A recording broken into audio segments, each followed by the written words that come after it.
Your first job today is to adjust your prints. Adjust means to fix or change. I want you to think though back to this experience.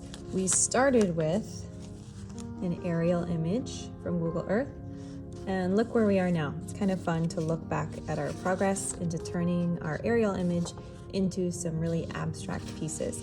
So adjusting means using some colors to fix up any areas that didn't maybe get enough ink. Sometimes you can use colored pencils, and you can even match the color of your ink. You possibly can find a match of the colors if there's any places that you didn't have the ink the right color. I also have construction paper crayons. These are on the bottom shelf of the white supply cabinet. We can get those out. And they're really bright crayons that work well on construction paper. So I can even change different sections with the construction paper crayons if I wanted to color a different area. So adjusting doesn't just mean fixing. I can also add different areas of color to change a print that exists. So your first job is to choose some tools, colored pencils, construction paper crayons, or regular crayons, to adjust, to add colors or designs, or to fix up any areas of your prints. You are going to get to take home all of your prints, but you're only going to get one mat. So you will be handed a mat, and a mat goes inside a frame so that you can frame one of the images that you choose. So I have to look through all of my prints and pick the one that I want to put in the mat. You only get one mat. So I'm going to choose this one. Look at all the adjusting I did on this image. So when you get your mat, there's two sides to it. I'm going to zoom in really close. On the front side, there's a little, we call this a beveled edge, a little line. And the front side also looks matte. The mat is matte, which means not shiny. The back side of the mat is shiny. Okay, so that's how I know which part is the back. That's really important because I want to make sure I have the front showing. So this is the front of the mat with that little line that goes all the way around. And then this is the back. So I'm going to turn it over to the back of the mat. And whatever image I've chosen, I'm then going to turn it upside down. Remember, this is the back and we're trying to make it look nice on the front. And I'm going to center it inside my mat, so laying it down. Then I'm going to get 4 pieces of tape, little pieces.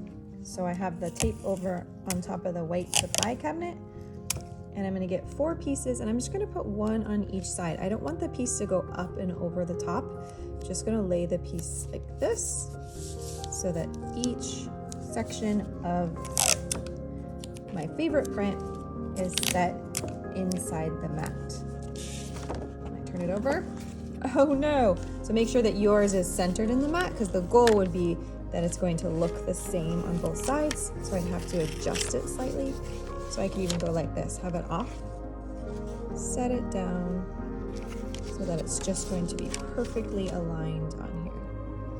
Okay, that's the whole, that's better. Okay, so friends, last year some kids decided to decorate their mats. So that is an option that you can use crayon or colored pencils to decorate your mat.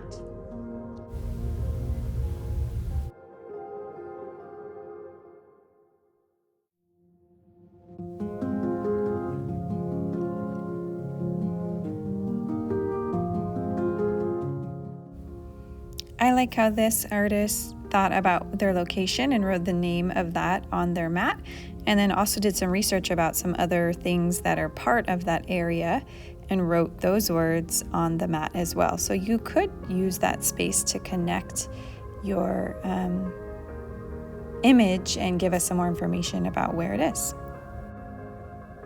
After you have put your favorite print in the mat, there is an activity on Seesaw that I want you to complete. So I am in the activities section, and the activity is called Google Earth Print. So when I go into this and I add a response, let's see what we are supposed to do. So up here at the top, if I view the instructions, it says mount your favorite print in the mat. Done it. Adjust any other prints with crayons or colored pencils. Hopefully we did that. Now it says upload a photo of your favorite print or prints. Answer the questions on the second slide. Okay, so this first one here says to click here to upload a file from your device.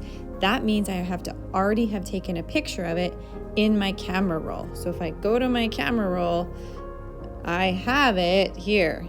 I already took a picture and I cropped it. Okay, so I want you to do that so we've got a nice clear picture in your camera roll already. Now when I go back to this activity, I should just have to click there and then find that photo that I already took and upload it. On the second slide right over here, I'm going to click on this. Let's look at the 2 questions we're going to answer. It says, what is something that was a challenge for you or that didn't go well? How did you solve your problem? Think back to even when we started this experience, we had to find the photo and then using our pencil to translate or trace the lines and shapes, and then printing, and then reduction printing. So what's something that maybe was a challenge along the line, but how did you solve your challenge? The next question says, if someone new to printmaking wanted to learn from your experience, what's one important thing you'd like to teach them? So think of the thing that stuck with you the most. If you had to teach it to someone else, what's one thing that you really remember that's going to stick with you that you could teach to someone? So that is where I want you to answer these 2 questions. You can either record yourself talking about it or use the T tool to type your answers to those questions. Once you're done, you're going to hit that green check mark. Friends, for those of you who have not finished the activity where it is this one here, Google Earth View Info, check back on that one. If you have not yet completed that activity, or if you have a draft, please complete that activity as well.